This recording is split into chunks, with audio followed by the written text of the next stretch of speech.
Take-Two, the parent company of Rockstar Games, who also recently acquired Gearbox, is laying off about 5% of its workforce. What does that mean for the upcoming Grand Theft Auto 6? We'll get into it.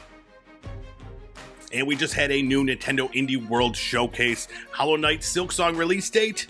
Nintendo Switch 2 announcement. No, none of that. But we will tell you what they did talk about. All this and much more right now on Gaming News Weekly.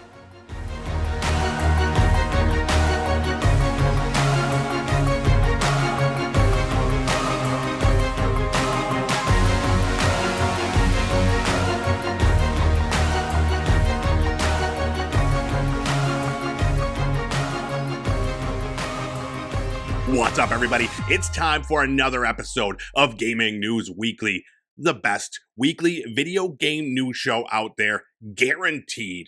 Every single Monday, we're bringing you all the news you need to know from the video game industry. You can find us on Fruit Lab, YouTube, and podcast services everywhere. My name is E-Rock the Red. I'm joined every week by this man right here, Full Clip. What's up, dude? How are you? What's going on? Pretty good. You know, April showers bring in May flowers. It even affected the background. Got Look at spring that. vibes That's going beautiful. on. Yeah, you did a great job with that. Oh yeah, the AI was really good. Oh, sure. Yeah. So this week I actually do have a new game to talk about for once. I got a review copy of a game called Cornucopia. Have you heard of that? Yeah, this looked interesting. I did. I saw a little bit of it. It looked cool. Give me the rundown. Give me the gist. Right. So if you're familiar at all with Stardew Valley or the games that Stardew Valley is based on, Harvest Moon and the Story of Seasons, you're going to feel right at home in this game. It does change it up a little bit by being like 2.5D style and still some retro pixel art style inside of that. It's supposed to have a lot of unique features that's not in Stardew Valley. It does come dangerously close, at least from what I've experienced playing the first about 2.5 hours so far, of being called a clone. But yeah, I mean, it feels different, but the same. You're not going to be like really surprised by anything there. But if you're into that style of game, you know they're all very similar in certain ways. Right. Yeah, it's tough to be a Stardew Valley clone because they did it so well. You know, you always have to kind of come up with something a little new or whatever to. Because yeah, I never got into Stardew Valley. It's not my thing. But I know so many people that have hundreds, if not thousands, of hours in that game. You know. Yeah. So, how much you played of the Cornucopia? What do you think of it? You give it a thumbs up? Yeah, I mean it's got me hooked. I don't really want to get into another Stardew Valley exactly, but where it does feel different and it is familiar, and I know what's going on. I know how all the mechanics are going to work. I do want to get back in and play it. So I did like a recording of the first hour or so of play. I got back into it for another hour, and then tonight I'm hoping to play a few more hours. So not every game that I review I can say that about. So sure, it does say something when I want to play more of it, and this is definitely one that's got me coming back. Very cool. What did I get into this week? I got it. Playing I started playing, I've never played it before, which is going to be a surprise to a lot of people, Hollow Knight.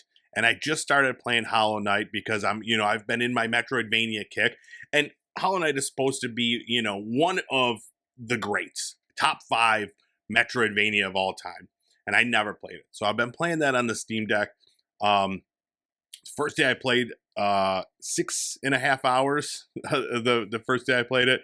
And then the next day, I think I played another 5. So I'm like, dude, I was like super in right off the bat. And yeah, when I'm busy, I keep thinking about like, okay, when do I gonna get time to get in there? It is a great game. I see what all the buzz, all the hype was for when it first came out. When it did initially come out, it wasn't my thing. I wasn't into this genre really. So I never really, missed it. And then I was like, all right, let me get in there, and it's fantastic. I totally get it. Everybody who praises Hollow Knight. And then something new that I started playing. So House Builder, I got into big time earlier this year when it came out of early access, and they just came out with a DLC, the Atomic Age DLC, and it was $6. So I will preface, I got the review copy of the DLC and booted it up. And so House Builder is, out of all of those games, House Flipper, any of the construction things, those sim games, House Builder was always the one that gave me the most problems. It was very janky. When it worked, it was fun. Even some of the jank was fun, But then it got to a point where if you go on to the Steam community page or whatever, so many people are having an issue where it loads to 89% and then crashes. It's happened to me a couple times. Goes to load and it crashes. You get a black screen, crashes out the whole system. Anyways, that's one thing. So in the meantime, instead of fixing that issue, they released this DLC, which is 3 new homes that you can build, and it's like like Fallout shelters and stuff like that. I'm assuming to capitalize on the recent Fallout mania. And it is terrible. It is so broken, dude. So many. I've never played anything with this many bugs in it before at all. There's things where it tells you to go do this and you can't do it, or like, oh man, just the visuals like are terrible. And like when you're digging, like I can't even like. I can't recommend this to anybody. It's only $6. Even if you're a huge fan of the House Builder series, like it is so broken. And to me, it blows my mind that with the main game still has tons of jank, tons of issues, tons of bugs. And they put out this DLC, and it's a small, like whoever's making this game, it's not a big, community. The developer he's very responsive on Steam. People put out issues. He was like literally emailing people files to make their games work. Like, but I don't know how many people are behind this game. But man, I could not believe it.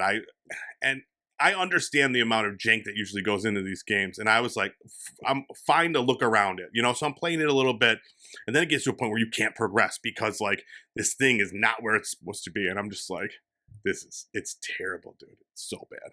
So it was a bummer because I enjoyed the House Builder. I was ready to get back in there, but yeah, I played that when it first came out. I never made it past like the mud hut stage or something like that. Did like igloo mud hut. It seemed to progress like that for me. Maybe I chose a different mode or something. Yeah.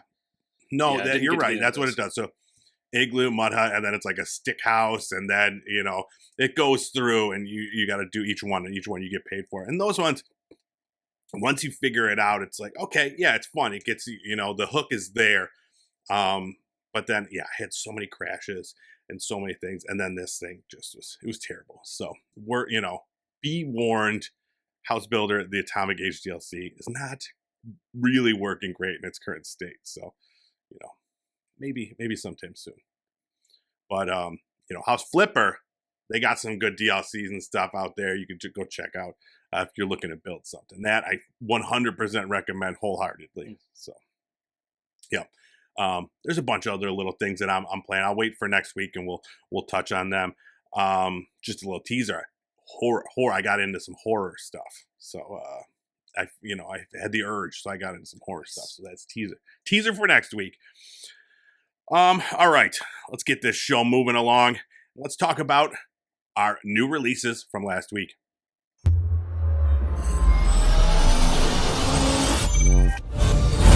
All right, first up, Harold Halibut came out April 16th on PC, PS5, and Xbox Series S and X. This is it's a cinematic narrative adventure game, but it's all handmade stop motion visuals. Very, very cool. The atmosphere is awesome. It's like this retro futuristic world, kind of a little like Wes Anderson-y in how it's done. Yeah. And then it's got like a comedic sense to it, like a dry humor throughout. So it looks interesting. I did play the demo. The demo is, basically what the whole premise is. You play as this Harold Halibut, and you have to, you're a handyman, and you go and you help everybody out with all the stuff. Nobody really seems to really respect Harold. They're kind of mean to him. But that's pretty much the gist. And then the story unfolds. I'm not going to spoil anything. But yeah, it's like you live in this underwater world, and it's like a kind of, I mean, if you're into the Fallout stuff, it's kind of like that. The premise is it was like during the Cold War, they, sent this ship into space and it landed on a water world or something. I don't know. Or it's underwater. I don't know Yeah, exactly. cool I haven't premise. played it. Yeah, But you did play the demo of this, didn't you? I or played were the you gonna demo. play it? Yeah. Yeah. Yeah, I played the demo, and I will get this eventually, just because it's it's definitely my cup of tea in what it is. There's no fighting or anything like that. It's just kind of puzzles, and you just go through and you figure it out. It's not getting the greatest reviews. It's at a 70 on Metacritic, and one of the biggest things is that they say beautiful game aesthetically. The audio is fantastic. Everything about the world is great, but the actual story and the characters are lacking any depth or any they don't. You don't really want to continue to play. There's Okay. everybody's kind of boring. Yeah, the opposite of the Wes Anderson movie where they give you entirely Right. too much information about every person you see on screen. Absolutely, yeah. So it looks cool. It's one of those. I'll wait for a sale, pick it up at some point because I do want to live in that world for a little bit. It looks really interesting. And then next up, No Rest for the Wicked came into early access on April 18th on PC. This is from Moon Studios, the developers of Ori, the Ori games. It's an action role-playing game, but it's like Souls-like in its combat. You got parries and rolls and that sort of thing. A very high level of difficulty in the combat part of it. And it looks great. It looks fantastic. Unfortunately, this was one that, now granted, it's early access right now, but right after it came out, lots of issues, right? I think it's mixed reviews on Steam right now. But there's, tons of performance issues as far as how it runs, the frame rates, and how it's optimized. It's missing simple options like the ability to rebind, keys and that sort of thing. And then it's got gameplay issues about, weapon durability and limited healing, make it not an enjoyable experience from what I've read. And then there's fall damage that really no one likes fall damage. And so a bunch of stuff that, granted, early access, and the devs have responded. They're taking everything into consideration. They're tweaking everything. Already, they adjusted the gameplay about your weapon durability and how people just want to run through this world and explore. But every time, every little bit, you got to go back and fix your weapon and get your healing things and stuff like that. So they were hindering the amount of fun that you could have in this world. And since then, they fixed that. They fixed some of the performance issues. So they're fixing it. They're on the way to making it a great game because, I've been excited for this one again for a while. So, hopefully they turn it around. I watched a 4-minute gameplay overview trailer with the developers. The guy says this is the action RPG that I always wanted to play. And so I kind of get that. And as somebody who's never gotten into Diablo, but I'm open to playing a game like that, this seems like a compromise there where it's not always assaulting my eyes with constantly being in this dark hellscape. This looks much more there are dark areas and light areas, but much more varied, easy on the eyes. Yeah, I could get into something like this. Yeah, it's a beautiful game. The all the worlds in there are gorgeous. Absolutely, yeah. I want to check it out. It kind of brings up the question people are so critical of it during early access, and I guess that's a good thing. That's a way for the developers to respond. But when it does, come out and people are shitting so hard on something that's in early access, I kind of wonder, what is the point of? Should we allow ratings during early access? As far as the numerical score, does it affect that? We want to be able to put our 2 cents in so that the developer can go in and fix it. That's the whole point of early access. But Right. now they're on this struggle to come back from these low review scores, So I don't know.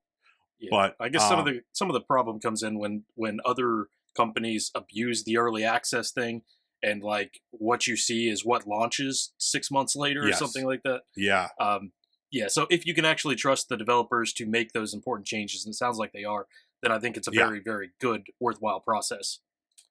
Yeah, early access is weird. In this situation, everything I've read is that the game just could have used more time incubating, just more time, just fixing it up, getting it ready before even early access. Because it's even missing a lot of those features that you would expect from a finished game. But yeah, you get so many games that like they'll be in 2 years, 3 years in early access, and they're like, what is that? Like, what does that even mean? What is early access at that point? So there's been games that have been in early access and then have never been, they're in early access for years and Right. years and never get updated to out of early access. Yeah. It's weird. It's a weird thing. But those were our new releases from this past week. Yeah, both good looking games that maybe need a little bit more polish. So hopefully they get there, and we'll pick them up. One of the next Steam sales. All right, it's time to get into our news of the week.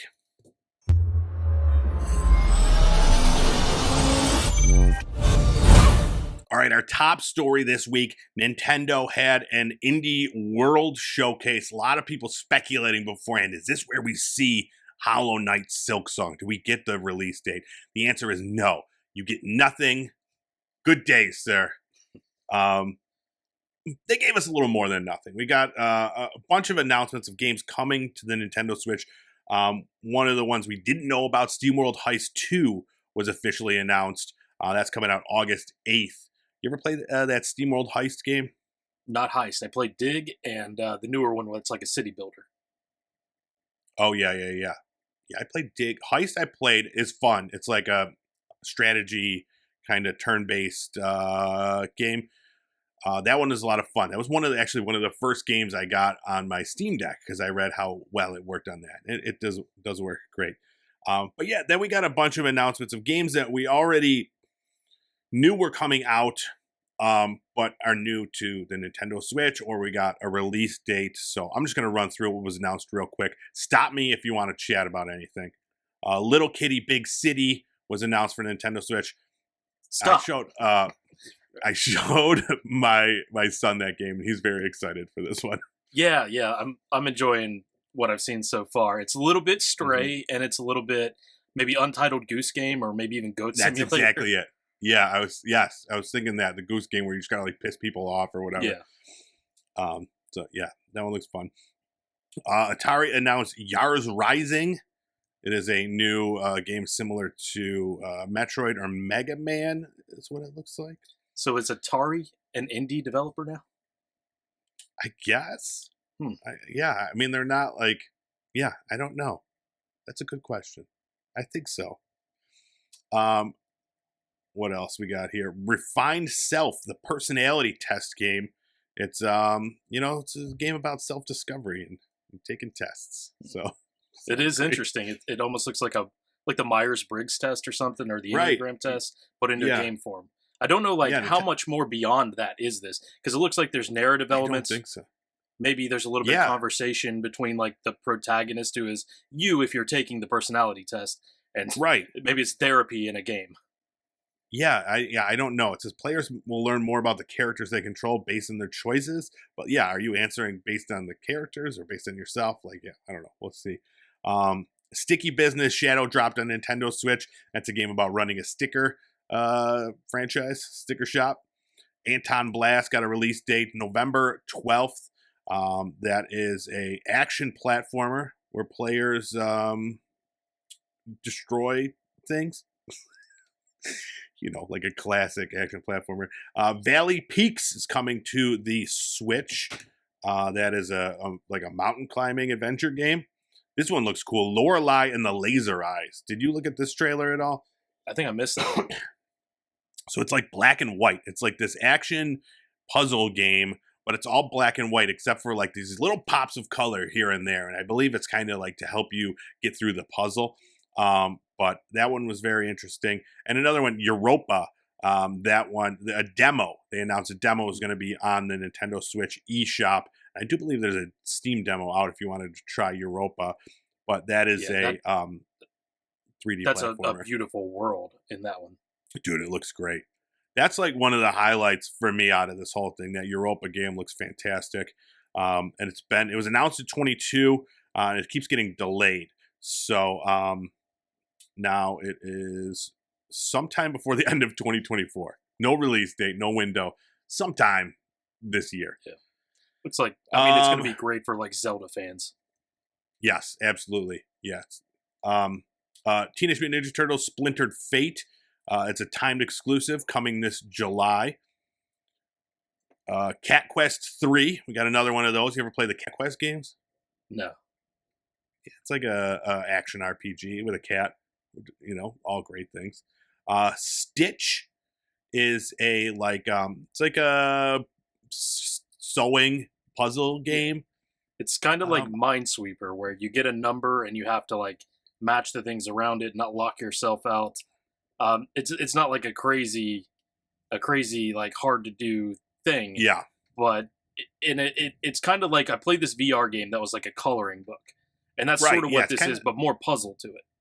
Yeah, a little bit like color by number, but yeah, there's a puzzle involved. But it looks cool. It looks like everything's like embroidered, whatever. That's been on Apple Arcade, and now it's making its debut on the Nintendo Switch. I showed that one to my wife, and she was like, "Ooh," that was her quote. I quote her, "Ooh." Skim and Bzzzt. Yes, those are both real titles.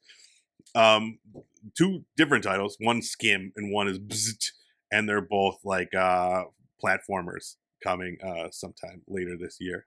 Yeah, Skim. That game looked crazy. It's like a platformer, but you're in a black and white, almost like a coloring book, and you're jumping Yes. between just the shadows of things.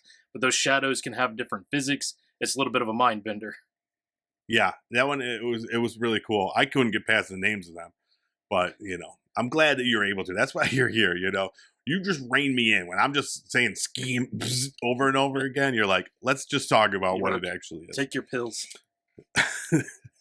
And then Animal Well, another trailer for that. It's coming next month. Duck Detective, The Secret Salami, also comes to Switch sometime next month. Whatever. May 23rd, you could get that sweet sausage game right in your hands. Another Crab's Treasure that comes out later this month, April 25th. That's going to be on PC, PlayStation, and Xbox in addition to the Nintendo Switch. So 20-minute showcase. Nothing really, blowing us away. But again, we keep talking about these showcases. We're really at the end of the line, the life cycle for the Nintendo Switch until we get word about, the 2. So it's just kind of, some new titles here and there. So you mentioned it at the top, but are there really people who are expecting the Switch 2 to be announced during the indie showcase? No, I don't. Maybe, yes, I'm sure there have been. Yes, these are all the. Anytime there's a Nintendo announcement, there's always some. Either they're looking for clues. Is there going to be a clue? Like, if there's a major game coming out with a release date or multiple games with the same release date, does that mean that it's the Nintendo Switch 2 release date and that sort of thing? So everybody's looking for clues, trying to get some more information. And to be fair, did we watch the Indie World Showcase backward yet? That's your homework. That's your homework. You got to do that. Watch it backwards. Yeah. So, speaking of Nintendo, a new game emulator called Delta is now available on the iOS App Store. So, get it while you can, because recently a Game Boy Advance emulator was put up there and was immediately removed. So yeah, once you get it, you're locked in. So I got it. I got a little hands-on with it, and it is way too easy to do, man. So we're not gonna go into where, what ROMs can you use, where can you get ROMs, you guys have to figure that out on your own. I'm not gonna get in trouble. But let's say, for this conversation, I own all the games that I'm gonna talk about. But I tried some Nintendo 64 games. I tried Super Mario 64. I tried Pokemon Stadium. Both so easy to put on the system. The on-screen controls with with the iPhone, they got the haptics, so those it feels real nice like to use those. I don't usually like those, and in fact, you can use other controllers. It does accept Nintendo Switch Pro controllers, Joy-Cons, the Nintendo Switch Online controllers, like the Nintendo 64 controllers and stuff, PS4, PS5, Xbox One, Xbox Series controllers, Bluetooth keyboards, so like a bunch of MFI controllers. So you could hook up all of those to that. And you could play Nintendo games, Nintendo 64, Super Nintendo, Game Boy Color, Game Boy Advance, and Nintendo DS ROMs all work on there.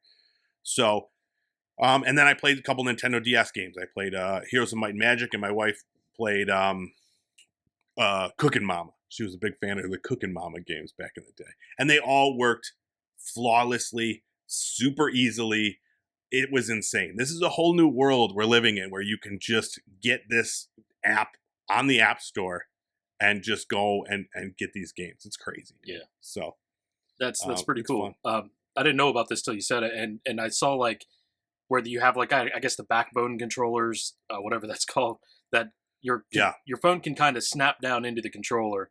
And I think they make them also for vertical landscape. And I saw that this emulator also does vertical landscape, which might make more sense for like the DS game where you've got a top screen, bottom screen configuration. Yep. And I think if I were to play this, I'd have to have that. I did play a PlayStation 1 emulator for Android years ago. And the only problem is those on-screen controls. If you want to have like a full screen image, then your fingers are over top of parts of the screen, and it's not great. Not a great experience, but with a tack-on controller, that'd be awesome. Yeah, I forgot. I do have the one of those backbones, so I'm gonna have to try that, see how it works with this, because it was so easy to just get going on this, and this is very new. Like this is a new thing with the Apple with the App Store where they're allowing these retro emulators to be available on there, and there's certain parameters. It has to be like aged enough to be considered retro, and I don't know exactly what that means, but this Delta company did say they're looking to add more consoles in the future, so it's really cool, and it's just way too easy to get out there and just start playing these classic games that I own them. And I'm playing them. Way too easy to make those ROM dumps off of your physical cartridges. Exactly. I did that. I dumped them, and then I jumped them. That's what we call it in the ROM dumping and jumping business. I know. Yeah, dumping and jumping. But yeah, go get the Delta app before it gets removed from the App Store, and get in there, play some of them classics. All right, next up, Game Pass games. Wave 2 of the Game Pass games for April have been announced. We already talked about one of them, Harold Halibut. That's a day one game that came out last week. And then Orcs Must Die 3 came out April 17th. EA Sports NHL 24 came out April 18th. And then Ayuden Chronicles 100 Heroes comes out April 23rd. That's a day one brand new JRPG. Another Crab's Treasure comes out April 25th. Again, a day one release. Manor Lords comes out April 26th. Another day one release coming to Game Pass. And then Have a Nice Death comes out April 30th. So, 3 brand new games. Nothing major. All games that I've looked forward to. Not AAA games.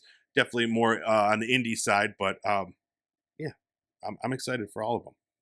Yeah, I'd like to get into that Manor Lords. Did you look into its gameplay at all? Yeah, every time I look at it, I just I'm like, this is a game made for you.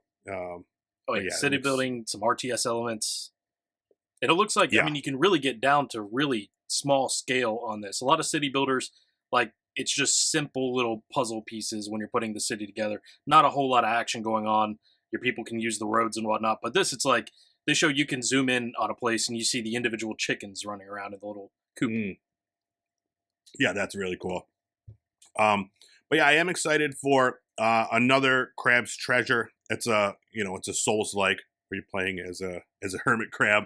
Yeah. And then the Ayuden Chronicles.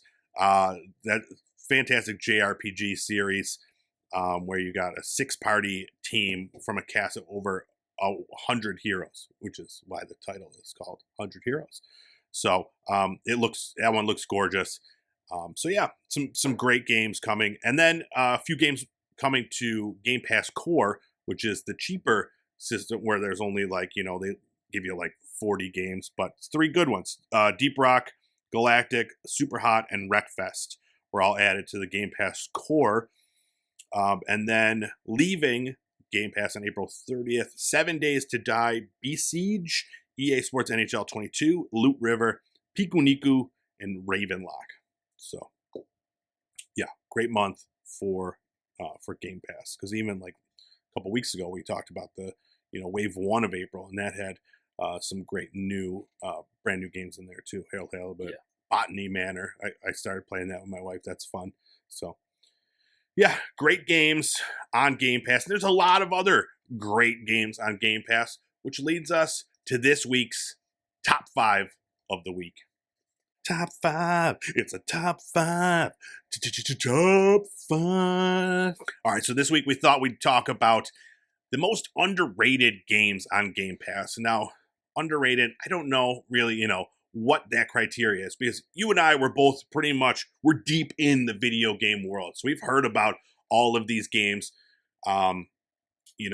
critically or whatever. We're not sure which ones have blown up and made it to the big time. But you and I both picked 5 games that we thought should be checked out more, should be talked about more, should be played more, that are currently available on Game Pass. And what we normally do is we combine our list and make one super, Gaming News Weekly top 5.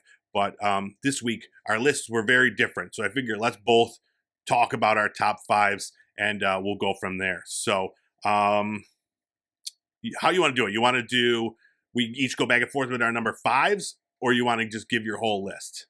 Yeah, let's go back and forth. Let's go back and forth. I like that idea. All right. Kick us off with your number 5 most underrated game on Game Pass. All right, number 5, Zoo Tycoon. And I'm not even sure if this is like underrated within the community that loves Zoo Tycoon, but I also don't know who's played a Zoo Tycoon in the past like 15 years. So I feel like this is one where most people probably don't realize it's on there, especially if you're sorting through the games like A to Z. That's the last thing you're going to see. But I'm pretty sure that it's a good game and worth checking out. Not much more to say about it. It's just a tycoon game. Nice. And my number 5 is also a management game, House Flipper. House Flipper I talk about all the time. It is available on Game Pass, and it's a blast. You go in, you could fix up houses, you paint and you clean, and you all this stuff, and then you sell the houses and you go buy a new house and you paint and you clean and you knock down walls, and it's just got that gameplay hook that keeps me coming back for more. Right. I would have had that on my list if not for House Flipper 2 that's just came out a couple months ago, something like that. House Flipper 1, still great. I still play that one more right now than House Flipper 2 because I'm trying to like do everything in the game. So yeah. House Flipper 2. Completionist, huh? Well, number 4 on my list, Atomic Heart. You remember this? It was BioShock in Russia. Right. Now, I haven't had the privilege of playing this yet, but I feel like it came out. This was really around the time at the beginning of like the conflict in Ukraine, between Ukraine and Russia. I believe this is a Russian developer, so there was just kind of some controversy around it, and people were saying it was like a propaganda piece or something like that. But that's kind of easy to see through. I don't think it has anything to do with that. People should check it out, I think. Yeah, this is a great pick because it came out and then it immediately like kind of went by the wayside, and I played maybe about an hour of it, and I enjoyed my time with it. I liked the world. There's weird hot robot ladies. Good pick. My number 4 is Venba. Venba is a great game. It's story of this family.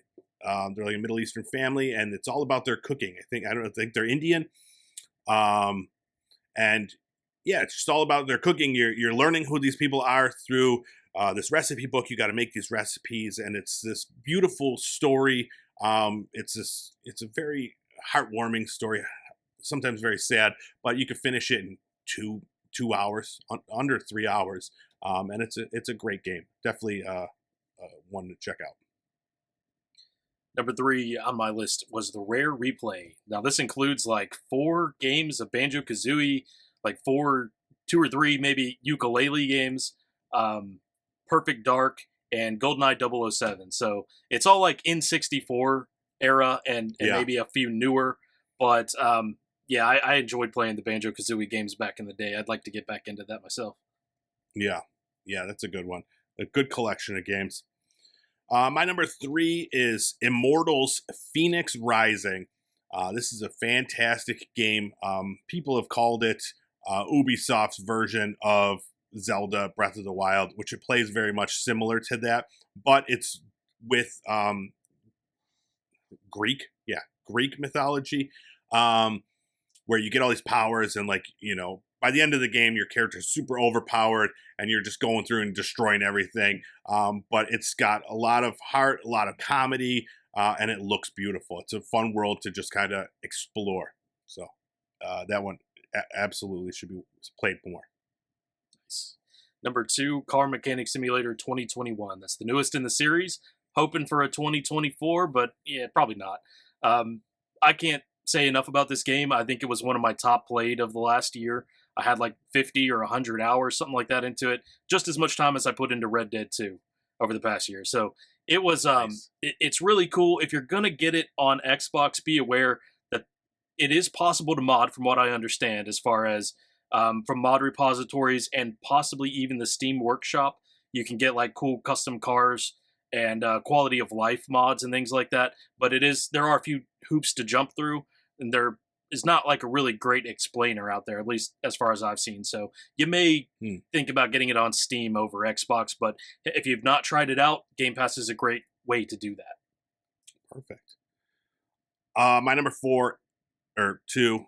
Which way we go? Number 2, Sea of Stars. Now, I don't know if this one is underrated. It was I feel like it was very highly rated when it came out, but then it was one of those that kind of just stopped being talked about pretty quickly after that. I know it was nominated for a bunch of Game of the Year awards and that sort of thing. So I don't know if this one does qualify for our underratedness, but man, it is a fantastic JRPG.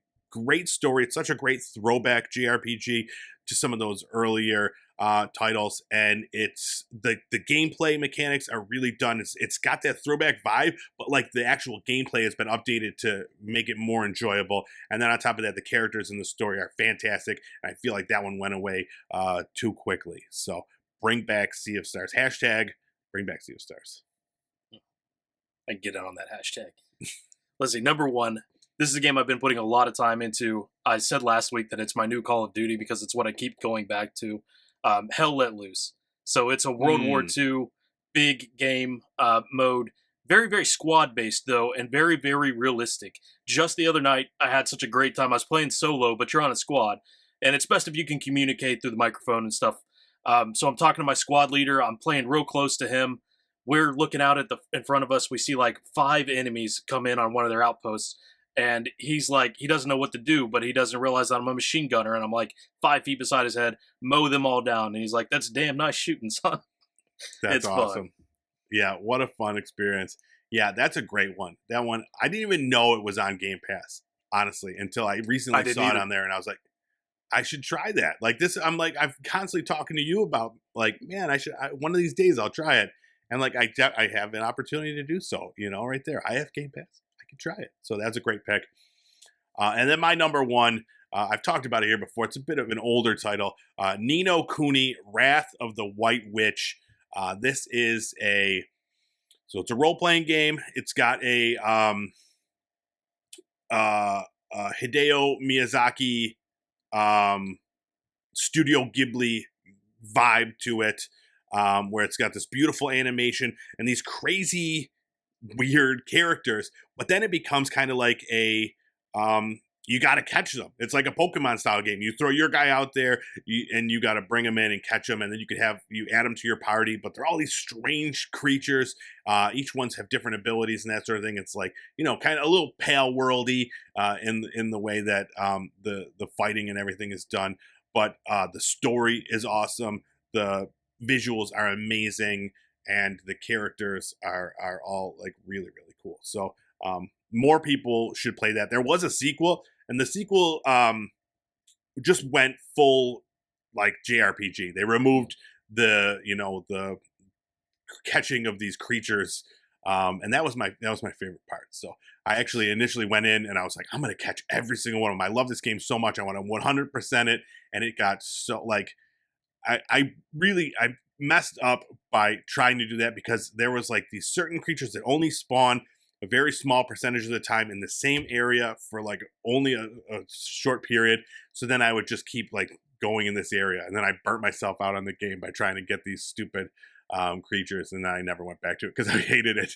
I was like, this damn game, I just want to get this creature, and I never got it. So yeah, I think but it's we a did top fantastic 5 game. monster tamers list too. Wasn't that your That number was one? on there. It Nice, was, so yeah. It's a fantastic 2 number 1 game. spots. That must be a good game. Right. Yes. And I keep thinking, I'm like, nah, I should go back there and see if I still have the love for it, or if I still burnt myself out or broke myself with this game. So, but yeah, lots of good games, man. This was a hard list to put together because Game Pass, they really have a lot of great games, and on top of that, I don't know what is underrated, overrated, because Right. this list would probably look very different from just the best games on Game Pass list, Right, So, absolutely. I mean, there's Minecraft, there's all kinds of games on there. Yep. And hey, maybe that's a different list for a different day. Yeah, absolutely. Yeah, we'll remember that. So, all right, that was our top 5 list for this week. Let us know what your favorite games, what your most underrated game ideas are for Game Pass. All right, back to the news. It's been a couple weeks since we've talked layoffs, so it's unfortunate that we have to get back in there and talk about them. But Take-Two had some layoffs, about 5% of their workforce, around 579 people being laid off. And then they had to cancel several projects, they said. They didn't tell us, what projects they canceled or which projects these people that got laid off were working on. They basically just said they are eliminating several projects in development and streamlining its organizational structure. So it expects to incur between $160 and $200 million in total charges, with $120 million to $140 million related to title cancellations. So some big numbers right there. It's interesting though, because yes, 3 weeks ago we just talked about them spending $460 million to buy Gearbox. So if you're one of those 5%, if you're one of those 579 people that got laid off, you can't be too happy with that, spending $460 million to buy another studio and then losing your job for it. So And I'm thinking that this may have something to do with that when they talk about streamlining the organization. Well, whoever you just brought over from that other company, if there's already redundancy there, and I don't know, game testers or Q&A, sure, things like that, they're gonna get rid of those people first. sure. Now, cancellation of the projects, that surprises me because is Take-Two not like the richest company in the gaming space after Yeah. GTA 5 and Red Dead? Right. Yeah. I mean, it's just, yeah, they have so many games that are constantly big sellers. So yeah, it was interesting to see that, but I guess not everybody is safe, as we're seeing pretty much weekly with all these layoffs. So hopefully, the people affected can find some gigs soon. But yeah, they've had, well, I think it was like 7 quarters in a row of losses, I was reading, and they're hitching everything on GTA 6. Like that needs to be a huge hit to really bounce them back. So we'll see. I feel like it will be.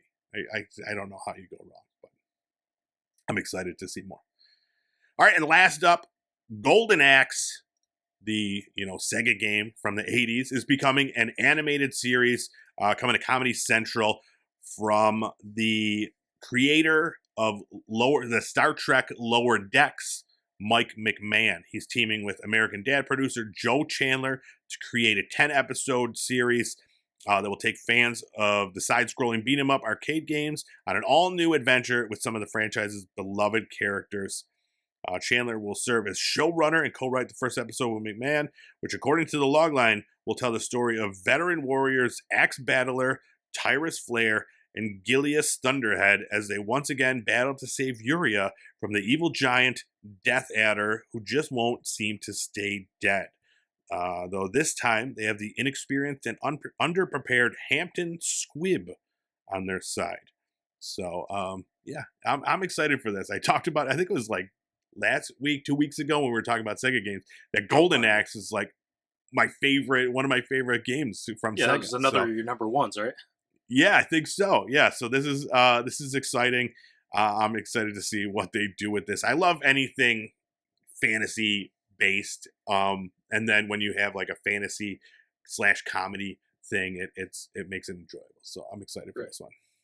So I've really never paid attention to what Golden Axe is. I'm still not entirely sure. I missed that growing up. I was more of a Super Nintendo than a Sega guy. But it being your number one, so is there like a comedic element? Does the Comedy Central umbrella make sense? No? No, not in the game, no. So the game is very much just a straightforward, it's a side-scrolling beat 'em up where you play as like either a barbarian, like this a scantily clad warrior lady, or like a dwarf. And then, you go through and you fight things and you got to kill Death Adder. It's very, very just cookie cutter fantasy game. There's, not a ton of lore and that sort of thing. So it's interesting to see what this is. But like, same thing with the Star Trek Lower Decks. That's just a comedy version of a Star Trek. So yeah. So we can expect this to be probably pretty self-aware, self-deprecating, maybe joking about the genre and retro games in general. Yeah, I do feel like that. I've never watched that Lower Decks. I've seen like snippets here and there, like commercials or whatever, and it looks enjoyable. But I'm looking more forward to this one, just solely for it being in a fantasy realm, which I enjoy more than like a Star Trek theme. So yeah, it should be good. It's got, what do they say? Matthew Reese, Danny Pudi, Lisa Gilroy, Tyrus Flair, Liam McIntyre, Carl Tart is part of the cast. So I'm excited for that. I don't know when it's coming out. Did it say? I don't think it's said, but sometime soon. We're just gonna say that in the near future. Keep your eyes peeled on Comedy Central for that. So I think that'll probably be on stream on Paramount Plus. I think their other stuff streams there. So yeah. So speaking of games turned into TV series, before we go away, you have a brand new episode of First Eps on the Fallout TV show, right? Yes. We watched the first episode, chatted about that. I know you've watched it a couple times. Now, have you finished? I've watched it once, all the way through. Okay, I know you were watching it again, right? Yeah. I think we're 2 episodes from the end of my second watch through, just nice. Yeah, so my wife could watch it because she couldn't trust me. Yeah, amazing. I've watched a few episodes, love it, amazing, and it's been really interesting to see how it has affected the video game. It's been like the Fallout games across the board have been the most like streamed and most downloaded this in the past few weeks. So it's been really cool. So hopefully that means Fallout 5 coming soon, right? I think they did say something about it, but they said it's like years off. Yeah. But we'll probably have a couple seasons of Fallout, the TV show, because they did announce season 2 of Fallout, the TV show. So before we see Fallout 5. But fantastic show. I highly recommend it. Yeah, and go check out First Steps. It's a podcast that talks about the first episode of TV shows. And this one we talk about Fallout. So, all right. Anything else? No, that's it. All right. Let's call it a day. Thanks so much for checking out this episode of Gaming News Weekly. Go check us out on YouTube. We're at Pop Culture Playground. You can find this show there. You can find First Steps there. Whoa, look at that. Hit subscribe. Bam. You got it all coming right at your face. If you don't want to do that, go to anywhere you can find podcasts. Type in GNW and there you'll have it. This episode will be up ready for you. Why stop there? Click subscribe. Get all of them right in your face. Nom, nom, nom, nom, nom. You're getting them all. And then go over to TikTok before that gets canceled in this country, and hit like on every single one of our posts. Nom, nom, nom, nom, nom. And then that's all I got. Anything else? That's it. That TikTok, though, it's gonna, it doesn't seem long for this world. I think they pushed another bill through. I was seeing that I think it's given them 9 months now to sell the company before they shut it down or whatever. So yeah, we'll see. We'll just move it. We can buy it, or we'll move everything over to Click Clock. It's a new thing I'm making. It's like TikTok, but it's different. All right. Thank you so much. We will see you next week with more video game news. Bye-bye.